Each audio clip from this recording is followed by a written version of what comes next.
Assalamualaikum warahmatullahi wabarakatuh. Perkenalkan, nama saya Septiana Nur Ramadhanillahi.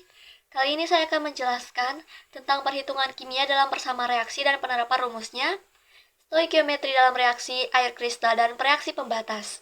Simak penjelasan berikutnya. Perhitungan kimia dalam persamaan reaksi adalah cabang dari stoikiometri yang fokus pada kuantitas zat dalam reaksi kimia. Perhitungan ini mencakup beberapa konsep penting seperti stoikiometri reaksi, air kristal, dan reaksi pembatas. Stoikiometri dalam reaksi. Stoikiometri adalah hubungan kuantitatif antara jumlah mol zat-zat yang terlibat dalam reaksi kimia berdasarkan persamaan kimia yang setara. Konsep stoikiometri.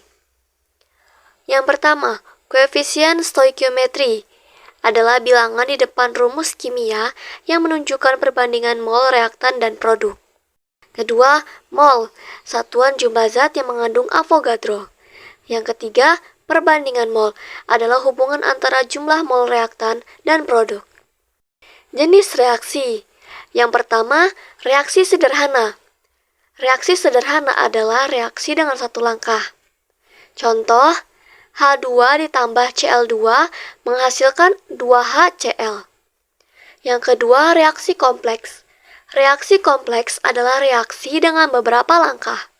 Contoh, 2NO ditambah O2 menghasilkan 2NO2. Penerapan stoikiometri. Yang pertama, menghitung jumlah mol. Menggunakan rumus mol sama dengan massa dibagi Mr atau massa molar. Yang kedua, menghitung perbandingan mol menggunakan koefisien stoikiometri. Yang ketiga, menghitung massa reaktan atau produk menggunakan perbandingan mol dan massa molar. Contoh soal. Jika 2 mol H2 bereaksi dengan 1 mol O2, berapa mol H2O yang dihasilkan? Jawabannya, 2 mol H2O sama dengan 2H2 tambah O2 menghasilkan 2H2O. Rumus stoikiometri. Yang pertama, mol sama dengan massa dibagi Mr. Yang kedua, perbandingan mol sama dengan koefisien stoikiometri. Yang ketiga, massa reaktan atau produk sama dengan mol dikali Mr. Air kristal. Air kristal adalah air yang terdapat dalam kristal tetapi tidak terikat secara kovalen dengan molekul induk. Contoh molekul yang mengandung air kristal. Yang pertama, CuSO4 5H2O, yang kedua MgSO4 7H2O, dan yang ketiga Na2CO3 10H2O. Dengan adanya H2O dalam senyawa tersebut, maka senyawa tersebut mengandung air kristal. Nah, kristal tersebut disebut dengan hidrat. Kemudian, senyawa yang mengandung air kristal disebut dengan garam hidrat. Nah, dengan adanya CuSO4, MgSO4, Na2CO3, maka ketiga senyawa tersebut mengandung suatu garam. Dengan adanya garam dalam senyawa tersebut dan air kristal, maka senyawa ini disebut dengan garam hidrat. Menentukan persentase massa air dalam garam hidrat. Rumusnya, presentase air sama dengan jumlah H2O atau jumlah air dikali Mr H2O dibagi Mr senyawa dikali 100%.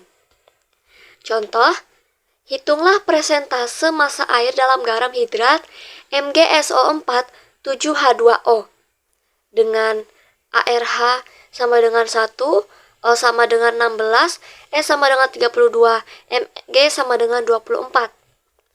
Jawabannya, persen air sama dengan jumlah air dikali Mr H2O dibagi Mr MgSO4 7H2O dikali 100%.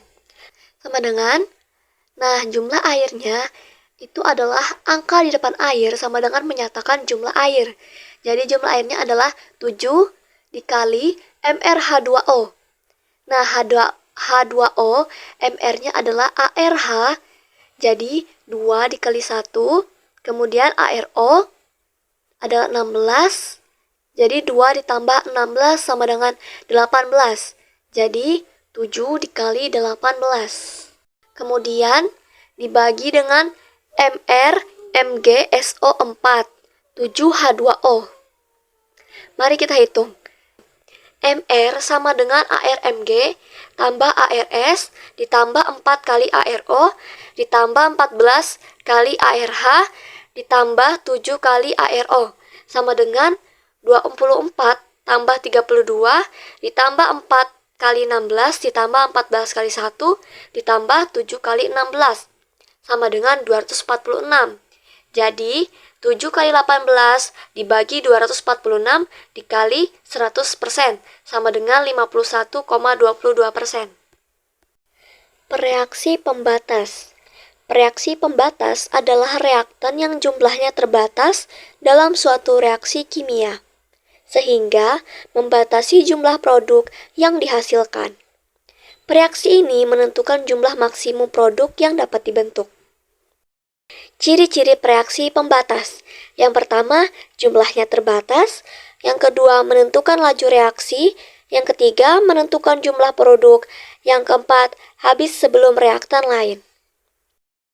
Contoh, reaksi sama dengan 2H2 ditambah O2 menghasilkan 2H2O. Jika H2 sama dengan 4 mol dan O2 sama dengan 1 mol, maka O2 adalah reaksi pembatas karena jumlahnya lebih sedikit dan hanya dapat bereaksi dengan 2 mol H2. Penjelasan dari saya, mohon maaf jika ada salah kata. Wassalamualaikum warahmatullahi wabarakatuh.